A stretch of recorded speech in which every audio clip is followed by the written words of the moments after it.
Assalamualaikum warahmatullahi wabarakatuh. Hai anak-anak, apa kabar? Semoga dalam keadaan baik dan sehat selalu dan dalam ridhoan Allah Subhanahu wa taala.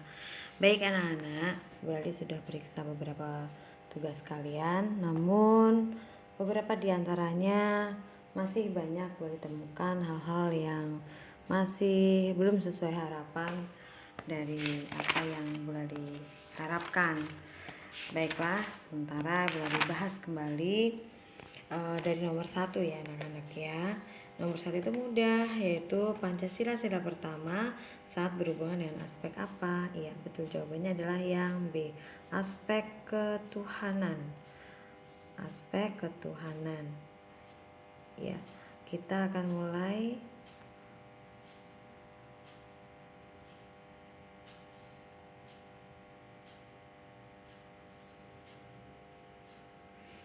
Jawabannya adalah yang B. Sekarang yang kedua, memberikan perlakuan yang sama tanpa memandang status sosial seseorang termasuk pengamalan nilai Pancasila sila ke. Anak-anakku sekalian mungkin masih teringat kalau Bu Lali pernah memberikan kalian tugas membaca butir-butir Pancasila. Insya Allah kalau kalian sudah menyelesaikan tugas membaca kalian dengan baik, kalian sudah pernah membaca butir-butir Pancasila dengan baik, maka persamaan dalam harkat derajat manusia itu tercantum dalam Pancasila sila kedua. Maka jawabnya untuk nomor 2 B lagi.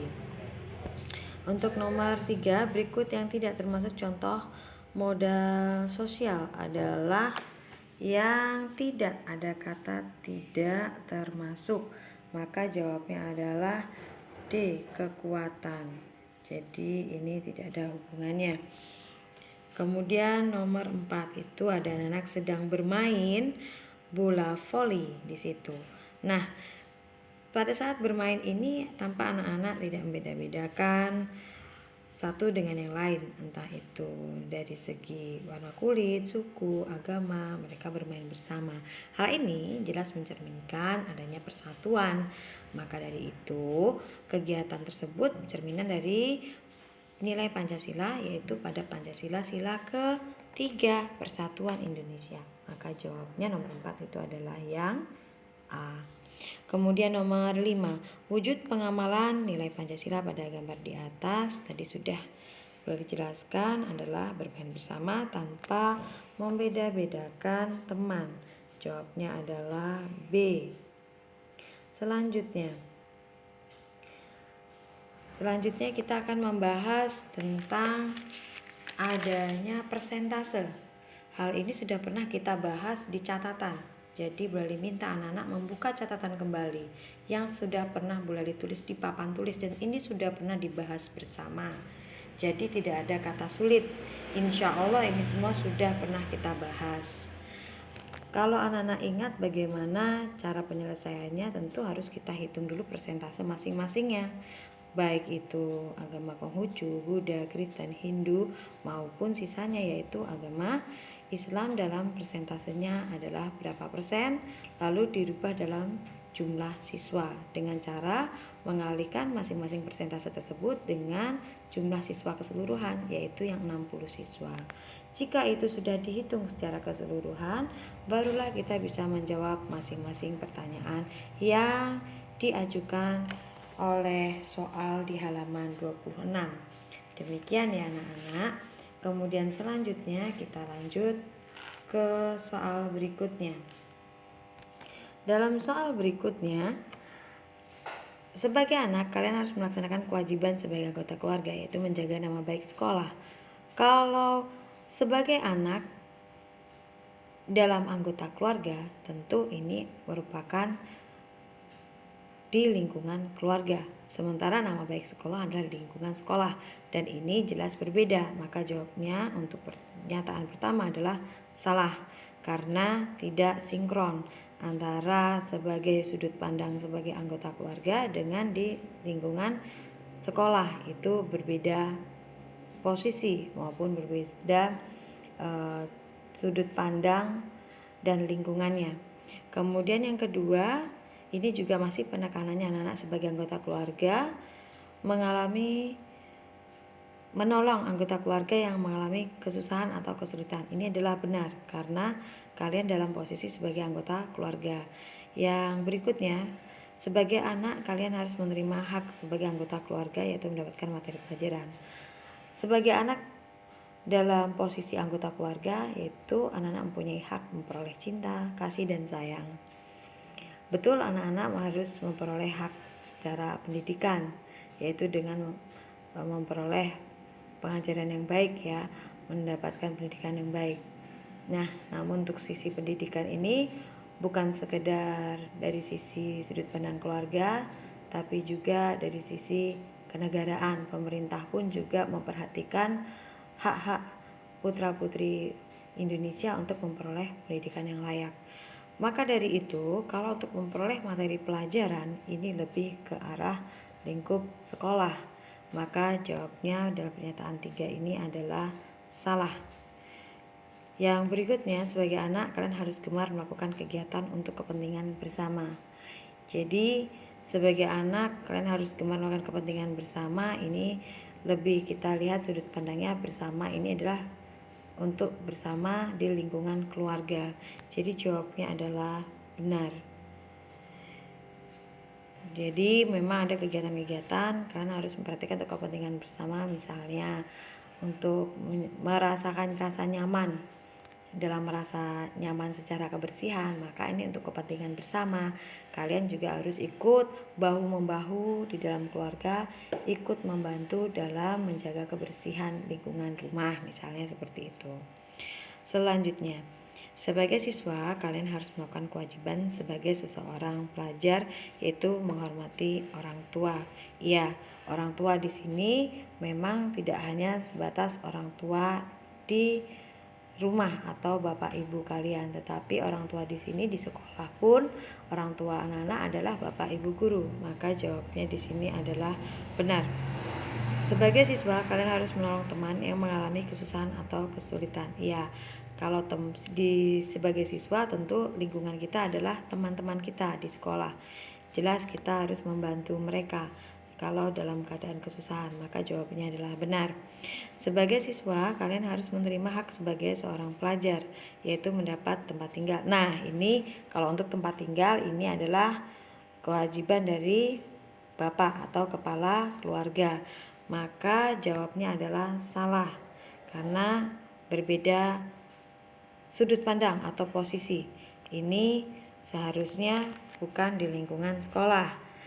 Selanjutnya, sebagai siswa, kalian harus gemar melakukan aktivitas atau kegiatan kemanusiaan.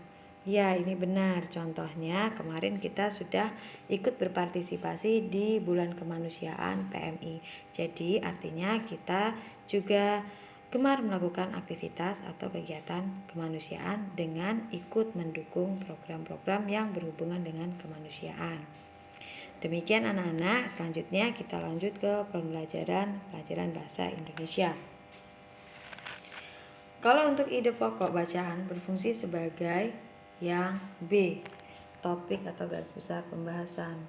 Beberapa anak itu menjawab A, padahal A itu adalah ada kata penjelas topik. Kalau penjelas topik ini lebih ke arah kalimat penjelas. Nah, tentu saja ini menjadi kurang tepat kalau anak-anak menjawab A. Jadi jawablah yang tepat, yaitu yang B. Nomor 2. Paragraf yang baik mempunyai satu kalimat topik, yaitu kalimat yang mengandung C, gagasan utama. Selanjutnya ada teks, yaitu tentang parimobula. Kita akan melihat pertanyaan terkait ide pokok. Pertanyaan terkait ide pokok yang ada di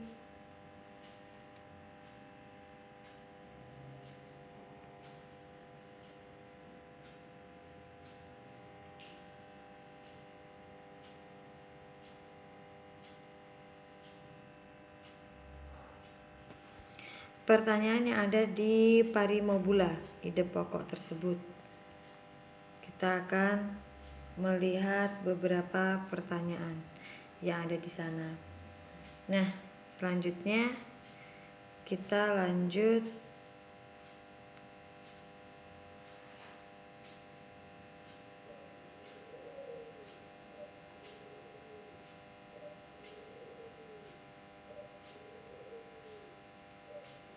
kita melanjutkan ke nama-nama hewan terlebih dahulu. Di nama hewan di sini itu ada jenis unggas. Ini sudah pernah kita bahas sebenarnya di kelas. Ini nomor 1 itu jawabnya yang bebek ya. Yang ini adalah jawaban nomor 1.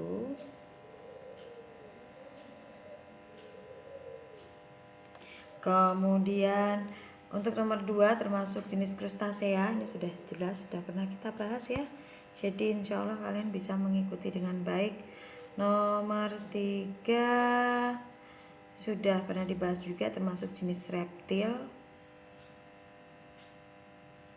Kemudian nomor 4 termasuk jenis mamalia, 2 pasang kaki. Nah, selanjutnya yang terakhir ada kata jenis ikan. Nah, ini sangat mudah. Jadi insya Allah tidak ada masalah atau terkendala. Nomor untuk yang Romawi 2 nomor 1. Kuda laut itu dengan sirip ya. Jadi jawabnya adalah sirip.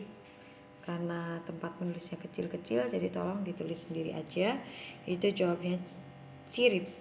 Herbivora juga sudah pernah kita bahas ya, bisa kuda, sapi yang bergerak dengan cara berjalan ya, dan lain-lain. Ada banyak, bisa kalian tulis. Kemudian langkah membuat model kerangka hewan ini juga sudah pernah kita bahas, bahkan kita buat sebagai tugas karya atau tugas project.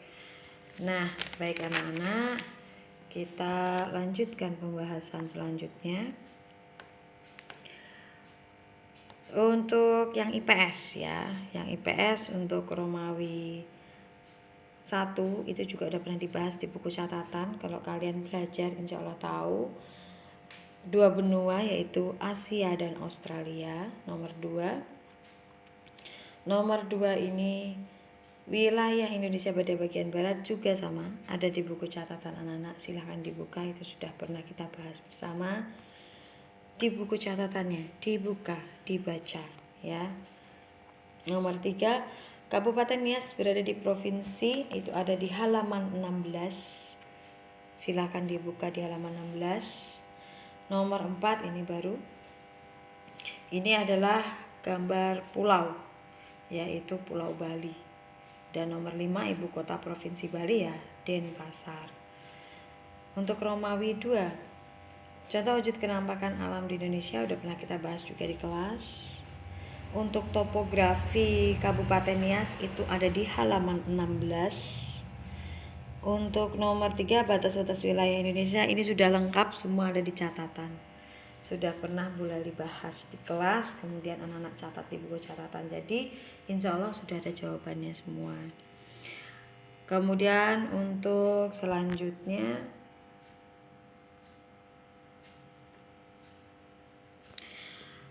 tentang teks bawean itu ada di bacaan, tinggal diperhatikan bacaannya, kemudian bisa dijawab pertanyaannya nomor 4 dan 5. Untuk SBDP ini juga sudah pernah kita bahas sebenarnya sewaktu kita di kelas, ini udah pernah kita bahas bagaimana langkah terakhir dalam membuat ilustrasi ya.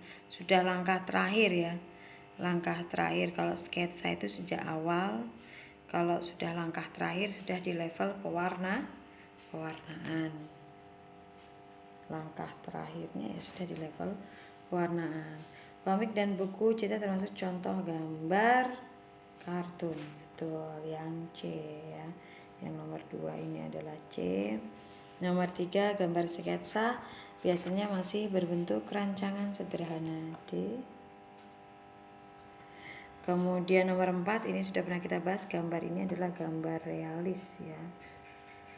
Nomor 5 pewarna yang digunakan pada gambar di atas ini menggunakannya cat air ya. Kelihatan dari bentuk gambarnya itu dia digambar melalui bentuk cat air.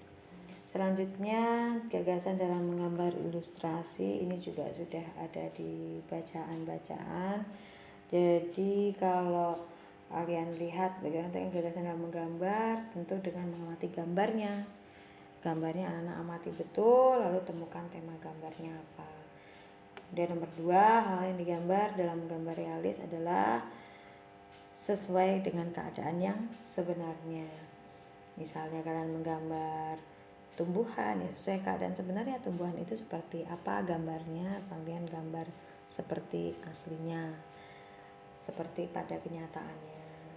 Nomor 3, apa fungsi gambar karikatur? Fungsi gambar karikatur itu memberikan pesan moral ya, informasi yang berisikan pesan moral. Kemudian nomor 4, hitunglah selisih jumlah peserta paling banyak dan paling sedikit dalam lomba tersebut. Kita harus perhatikan dulu yang paling banyak berapa. Kalau yang paling banyak 145, maka kita tulis dulu 145 dikurangi dengan yang paling sedikit yaitu 130. Nah, jadi kalau sudah dikurangi 140 dikurangi 130, kita hitung hasilnya berapa. Nah, ketemulah misalnya hasilnya adalah 15, maka jawabnya adalah 15. Itu untuk selisih dari jumlah peserta paling banyak dan paling sedikit. Sedangkan kalau untuk keseluruhan peserta lomba tersebut, kita harus menghitung semuanya dari 130 peserta, kemudian ditambah 135 peserta, kemudian ditambah lagi 140 peserta, kemudian ditambah lagi 145 peserta. Semuanya dihitung. Lalu setelah dihitung-hitung, kita akan menemukan hasil akhirnya. Hasil akhirnya berapa ya? Hasil akhirnya setelah dijumlah adalah 550. Baik, mungkin itu yang bisa Bu Lali bantu. Semangat belajar. Assalamualaikum warahmatullahi wabarakatuh.